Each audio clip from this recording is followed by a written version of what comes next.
ماشي حضرتك ابدأ. تمام. ماشي. المكان دوت للمسحوق. تمام. بدوس على الزرار ده بيتفتح. تمام. بحط معلقتين اكل. تمام. بضغط على الباب ده كويس عشان معلقتين يقفل. ايه؟ معلقتين اكل البودر يعني. البودر. تمام. اه. المكان ده للزيت، بحط الزيت لحد ما بيظهر تحت الفتحات ديت. تمام. بعرف كده لما نسيبه كويس. ماشي.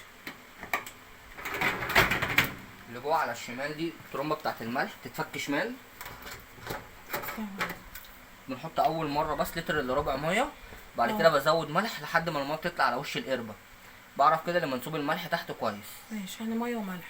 اللمضه بتاعت الملح لما بتقيد هنزود ملح من غير ميه بعد كده، يعني تمام. الميه دي اول مره. ماشي. ده بيتربط يمين. يمين.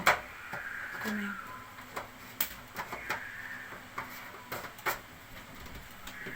ده فلتر بيتفك شمال، بيطلع ينضب بعد كل غسله، بيرجع تاني بيتركب يمين. تمام. دي الشوك والمعالق، وهنا الاطباق الكبيره وهنا الاطباق الصغيره.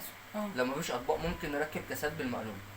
هي كل حاجه تبقى على وشها على تحت. تمام كده. هنا لو في شوك ومعالق زياده بسقطهم هنا. مفيش بقى في دول.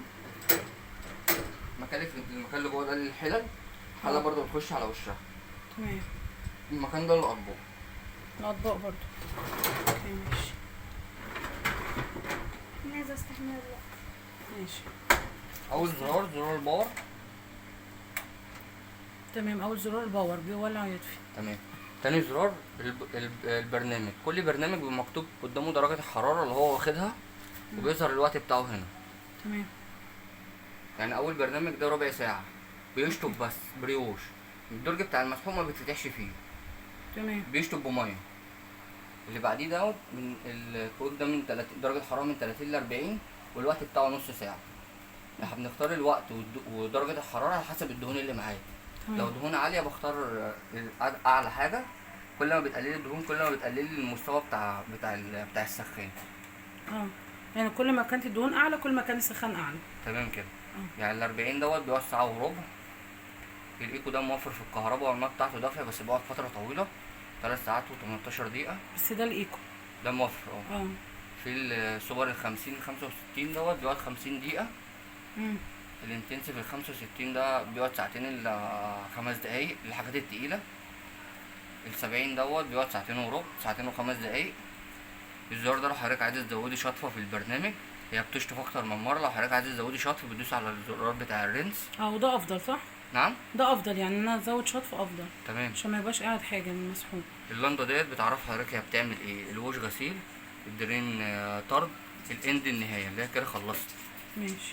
في لندتين علامه الاس ديت الصوديوم الملح، لما بتنور كده بتبقى عايزه تزيد. النجمه اللي تحت ديت الزيت، لما بتنور كده بتبقى عايزين نزود لها زيت. تمام. اطفي يا بابا ما تنور النور الاحمر. كده منورين. يبقى عايزين يتحط لهم. اطفي الميه اللي كده جوه. محتاج. الزرار ده بتاع التشغيل. السالب والموجب ما بنشتغلش على حاجه لوحديهم. احنا لو عايزين نعمل لوك، للطفل بندوس الاثنين مع بعض. السالب ده والموجب كده اللي هو اللوك اللي هو للاطفال. بدوس الاثنين مع بعض لمده 3 ثواني. تمام. طيب كنت هسأل عليه هنا. اللي هو المكعب اللي هو بيبقى 3 ببعض ده. تمام. لما انا احطه الاثنين دول يبقوا منورين عادي. بيبقى عادي. حضرتك هتدوس على الزرار دوت. تمام. بتاع القرص، وهترمي القرص في الارضيه جنب الفلتر. فين؟ جنب الفلتر جوه هنا في الارضيه. هنا. يعني مش بيتحط هنا؟ لا، عشان يلحق يبوش بسرعه. يعني في الارضيه افضل. تمام كده. تمام. بعد ما بتخلص شغل بتلاقي اللنده ديت اتنقلت بقت عند الان. في نفس الوقت العلامه ديت العداد ده بقى على الزيرو. ساعتها بدوس على الباور بفصل. هنا اللي هو الاند. تمام. اللنده اول ما تيجي عند الان بتلاقي العداد بقى زيرو. تمام. بدوس على الاوف والاون عشان افصلها خالص. خلاص اوكي ماشي. تمام. مش تعبناك. لا على ايه.